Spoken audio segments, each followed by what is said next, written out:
Inch'Allah, je souhaite aborder avec vous le thème de l'importance et de la profondeur de la prière. C'est un sujet qui est vraiment important parce que notre prière, le fait que nous avons l'habitude de prier tous les jours, devient mécanique. Nous perdons ainsi de vue l'importance que la prière a en nous et nous avons moins de profondeur dans nos prières quotidiennes. Alors que cette prière-là constitue vraiment au cœur de notre vie tumultueuse où nous courons tout le temps, la prière constitue un moment de tranquillité, un appel d'Allah Azza wa Jal, une invitation d'Allah Subhanahu wa Ta'ala, une communion et une communication avec Allah Azza wa Jal. Mu'az bin Jabal rapporte que, radiallahu anhu, qu'une fois il était avec le prophète sallallahu alayhi wa sallam et il lui a dit, Ya Rasulallah, enseigne-moi une action qui me conduise au paradis et m'éloigne de l'enfer. Le prophète sallallahu alayhi wa sallam répondit, certes, tu m'as demandé une chose grave, mais elle sera simplifiée pour celui à qui Allah le Très-Haut facilite la tâche. Adore Allah sans lui adjoindre un associé, observe la prière rituelle, acquitte la zakat, jeûne le mois de Ramadan et accomplit le pèlerinage à la Kaaba. Puis le prophète sallallahu alayhi wa sallam poursuivit, veux-tu que je te montre les portes du bien? Le jeûne est un rempart. L'aumône éteint le péché comme l'eau éteint le feu. La prière de l'homme au milieu de la nuit est la meilleure. Puis le prophète sallallahu alayhi wa sallam cita le verset بعد أعوذ بالله من الشيطان الرجيم تتجافى جنوبهم عن المضاجع يدعون ربهم خوفا وطمعا ومما رزقناهم ينفقون. Ils s'arrachent de leur lit pour invoquer leur Seigneur par crainte et espoir et ils font largesse de ce que nous leur attribuons.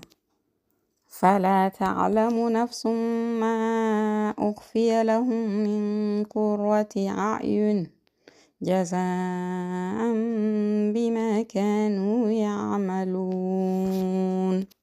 Et donc parce qu'ils s'arrachent de leur lit la nuit pendant que tout le monde dort pour prier, parce qu'ils font largesse de ce qu'Allah Azza wa Jal leur a donné, donc ils font des dons de leur richesse, de leur temps, de leur risque, de tout ce qu'Allah subhanahu wa ta'ala leur a donné, ou de leurs compétences, ou tout simplement de leur sourire. Allah Azza wa Jal dit que c'est quoi la récompense de cela? Aucun être ne sait ce qu'on a réservé pour eux, comme réjouissance pour les yeux en récompense de ceux qu'ils œuvraient. Comme est immense la récompense de ceux qui prient et de ceux qui font la geste de ce qu'Allah Azza wa Jal leur a attribué. À la suite de cela, le prophète sallallahu alayhi wa sallam reprit, veux-tu que je te montre la partie principale de la religion, sa colonne et l'extrémité de son sommet? Mu'az bin Jabal répond, oui, ya Rasulallah.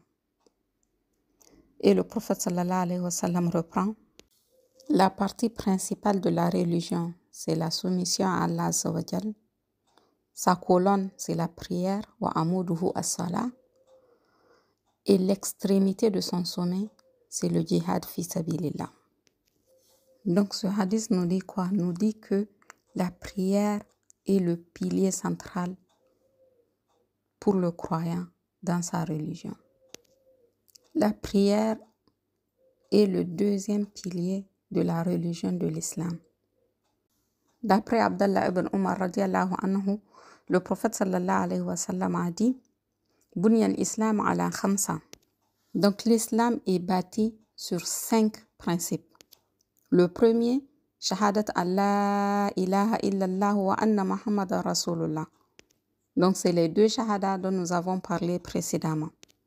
C'est l'attestation qu'il n'y a de divinité digne d'adorer en dehors d'Allah Azza wa Jal et que Muhammad sallallahu alayhi wa sallam est son messager. Le deuxième pilier, wa iqami salah, qui est l'accomplissement de la prière. En réalité, iqama, ça veut dire faire que quelque chose tienne droit. C'est maintenir une chose pour qu'elle ne penche pas. Donc cela veut dire que iqami salah, c'est pas seulement que tu dois faire la prière, mais tu dois préserver la prière. tu dois l'établir en respectant le comment et la préserver en y mettant toute ton attention. Une image pour que tu puisses bien visualiser ça, ma soeur, c'est que, par exemple, si tu as un arbre et qu'à l'intérieur de l'arbre, il n'y a rien que le tronc, il est vide, s'il y a quoi que ce soit qui vient cogner contre l'arbre, l'arbre, il tombe. Mais si l'arbre est solide, que l'intérieur est rempli, alors même s'il y a une voiture qui rentre dedans, l'arbre peut ne pas tomber. Donc, c'est ça le principe de Ikama. C'est le fait que tu fasses attention, que tu préserves ta prière, que tu fasses tout pour la maintenir droit. Et pour arriver à maintenir la prière, pour l'établir comme Allah Azza wa Jal le veut, comme nous l'indique le deuxième pilier de notre islam, ça veut dire déjà que tu sais comment elle doit être faite la prière. Tu dois la faire comme l'a enseigné le prophète sallallahu alayhi wa sallam et comme il nous a ordonné de le suivre dans cela. Malik ibn Huwayrith radiallahu anhu rapporte que le prophète sallallahu alayhi wa sallam a dit « Wasallu kama ra'aytumuni usalli » Priez comme vous m'avez vu le faire. Donc ta prière ne sera valable que si elle suit l'exemple du prophète sallallahu alayhi wa sallam comme il l'a enseigné. Donc tu dois apprendre comment faire la prière en connaissant ses obligations, en connaissant ses sunnahs, en connaissant ses mustahab. Et la prière elle-même, salah, vient du mot sila, de wasl, qui veut dire connexion. Donc ça veut dire que la prière a pour objectif principal de maintenir et de préserver la connexion avec Allah Azza wa Jal. Cela est l'objectif principal de la prière, c'est de se rapprocher d'Allah Azza wa Jal. C'est de maintenir ce lien avec Allah, c'est de connecter avec Allah subhanahu wa ta'ala. Allah Azza wa Jal nous dit dans le Coran, dans la sourate 20, verset 14, Innani ana Allahu la ilaha illa ana fa'budni wa aqimis salat. Fa'budni wa aqimis salata li dhikri. Certes, c'est moi Allah. Point de divinité digne d'être adoré hormis moi. Adore-moi donc et accomplis la salat pour te souvenir de moi. Donc la prière ici a pour objectif principal de se rappeler d'Allah Azza wa Jal, de se souvenir d'Allah subhanahu wa ta'ala, de faire le zikr d'Allah Azza wa Jal. Et la prière est la meilleure façon de se souvenir d'Allah Azza wa Jal, de lier avec Allah subhanahu wa ta'ala et d'honorer ce lien. Et quand on a ce rappel d'Allah Azza wa Jal, la récompense, elle est immense, mes sœurs. Allah subhanahu wa ta'ala, il dit dans le Coran, فَاذْكُرُونِي أَذْكُرُكُمْ وَاشْكُرُوا لِي وَلَا تَكْفُرُونَ. Souvenez-vous de moi et je me souviendrai de vous. Soyez reconnaissants envers moi et ne m'y croyez pas. Donc voilà une grâce immense qu'Allah Azza wa Jal nous fait, que si on se rappelle de lui à travers ce dhikr immense qu'est la prière, il se souvient de nous. Il se rappelle de nous. Et quel immense honneur. Et quelle immense grâce. La prière, le maintien de la prière, et comme cela, permet aussi de se rappeler constamment d'Allah, mais c'est aussi un moyen d'avoir d'immenses bienfaits dans la vie. Ya ayyuhalladhina amanu ista'inu bis-sabri was-salah. Inna Allaha ma'as-sabirin. Ô vous les croyants, cherchez assistance dans l'endurance et dans la prière, car Allah est avec les endurants. Si Allah est avec toi, qui peut être contre toi? Si Allah est avec toi, qu'est-ce qui va te manquer dans ce monde? Si Allah est avec toi, qu'est-ce qui va te manquer dans l'au-delà? La prière t'apporte aussi une proximité avec Allah Azza wa Jal qu'aucune autre œuvre n'apporte. En effet, le prophète sallallahu alayhi wa sallam nous a dit dans un hadith rapporté par Muslim, أقرب ما يكون العبد من ربه وهو ساجد. Le moment où le serviteur est le plus proche de son Seigneur est lorsqu'il se trouve en prosternation. Subhanallah, le moment où le serviteur est le plus proche de son Seigneur est le moment où il est en prosternation. Et c'est un moment où les invocations sont acceptées et le prophète sallallahu alayhi wa sallam continue فَأَكْثِرُ الدُّعَاء et multiplier donc les invocations à ce moment-là, au moment du sujoud où tu es le plus proche d'Allah Azza wa Jal. Du haut des 7 cieux, il te voit pendant que tu t'es prosterné par humilité envers lui, où tu es le plus proche de la terre, et lui, il t'entend, il te voit et il répond à ton invocation à ce moment. Ensuite, la prière constitue une purification pour le croyant.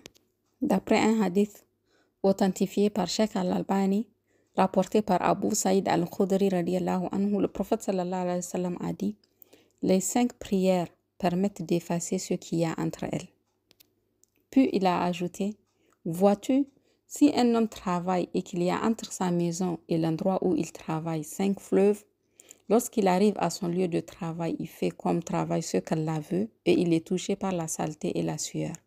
Ensuite, à chaque fois qu'il passe par un des fleuves, il s'y baigne. Va-t-il rester sur lui une saleté?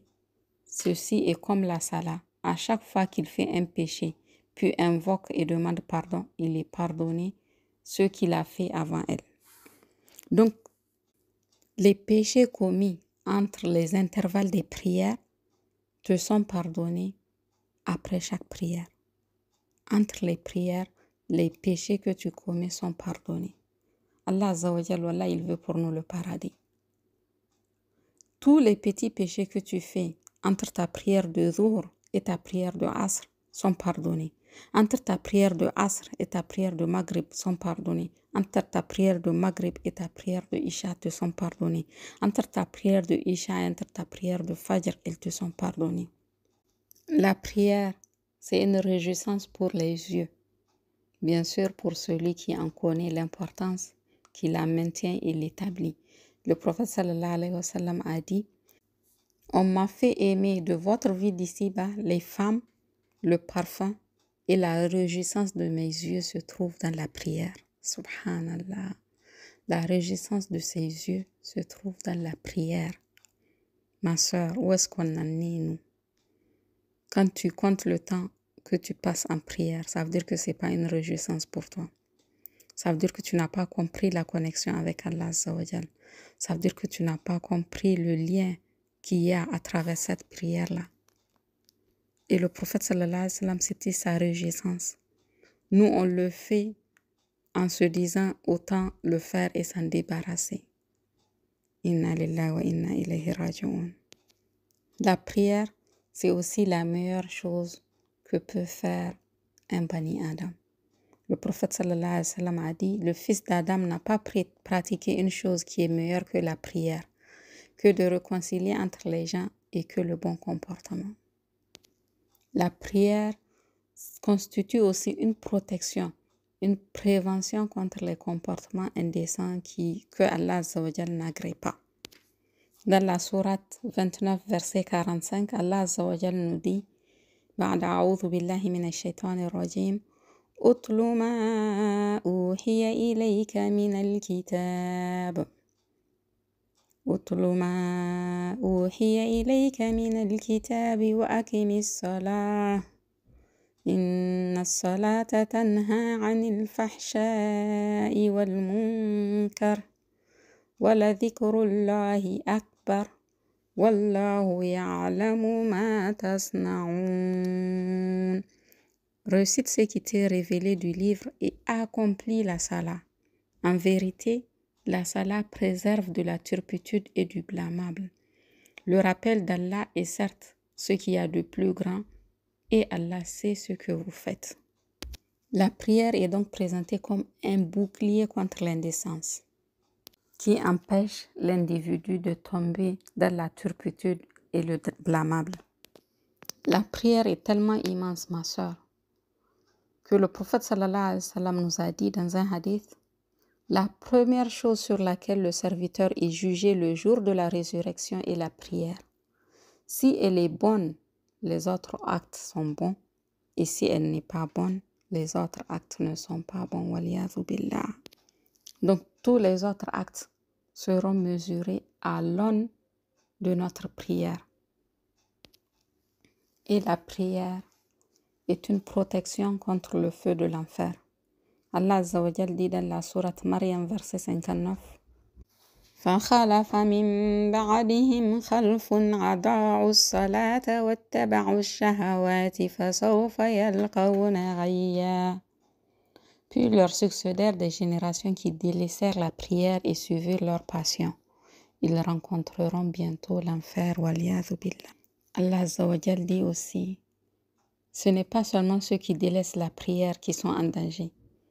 C'est aussi ceux qui sont négligents vis-à-vis de la prière. فَوَيْلٌ لِلْمُصَلِّينَ الَّذِينَ هُمْ عَنْ صَلَاتِهِمْ سَاهُونَ. Oh, Allah ne tient pas rigueur de notre négligence. Wallah, c'est grave. Il dit encore, مَا سَلَكَكُمْ فِي سَقَرَ قَالُوا لَمْ نَكُ مِنَ الْمُصَلِّينَ. Ils vont dire, qu'est-ce qui vous a acheminé à Sakar? C'est une des portes de l'enfer. Ils répondront, nous n'étions pas de ceux qui faisaient la prière. Et l'abandon de la prière est d'une gravité sans précédent pour le musulman. Le prophète sallallahu alayhi wa sallam a dit dans un hadith, بين الرجل وبين الشرك والكفر ترك الصلاة. Entre l'homme et l'associationnisme et la mécréance, il y a l'abandon de la prière. Parce que certes, si tu abandonnes la prière, tu es en train de tendre vers l'associationnisme et la mécréance. Inna lillahi wa inna ilayhi raji'un. Et dans un autre hadith, il va encore plus loin en disant, le pacte qu'il y a entre nous et eux est la prière. Celui qui délaisse la prière aura certes mécru. Al-ahd alladhi baynana wa baynahum as-salah. Faman tarakaha faqad kafara.